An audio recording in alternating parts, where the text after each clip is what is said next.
2018, I bore witness for Muhammad El Omrani, and now in 2024, I'll be reading his monologue again. Gaza, the warm arms and the fire of hell, horror, fear, death, and destruction. But this time, our area was safe.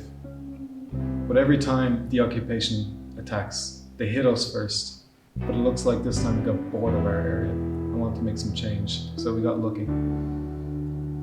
I used to spend the whole day sitting on a chair, watching people running away from their houses, towards the borders, carrying their belongings, sons and daughters, and just going west. Some of them were carrying kids on their shoulders, mothers on their backs. Where they were going, you don't know. Till all of Gaza got squeezed into one area. Then the distance became tighter, and they started running away from the mosque. It got tighter and tighter, till they got to our house. And I said to my father, "What?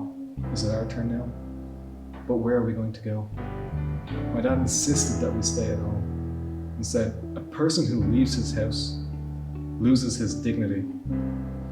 And I said to myself, "Kid, you're not better than others. Whatever happens, happens." I used to busy myself with food.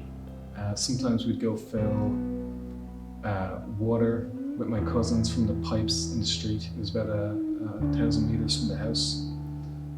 We used to take the donkey cart of Sabri. Him and his brother used to come with us to help.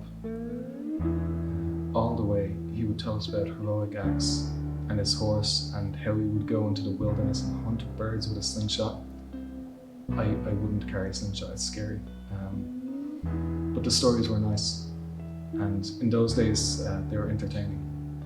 Despite our fear, we used to talk so to lessen our fear from being in the streets. When daytime came over and night, we would say, "The night has come with our worries." We couldn't even sleep. I used to sleep for 15 minutes and be awake for 3 hours. How can you sleep with bombing going on? And we're lying in bed, waiting for our fate. Sometimes I'd look at the sky from the edge of my window and find the world so red with fire and smoke everywhere.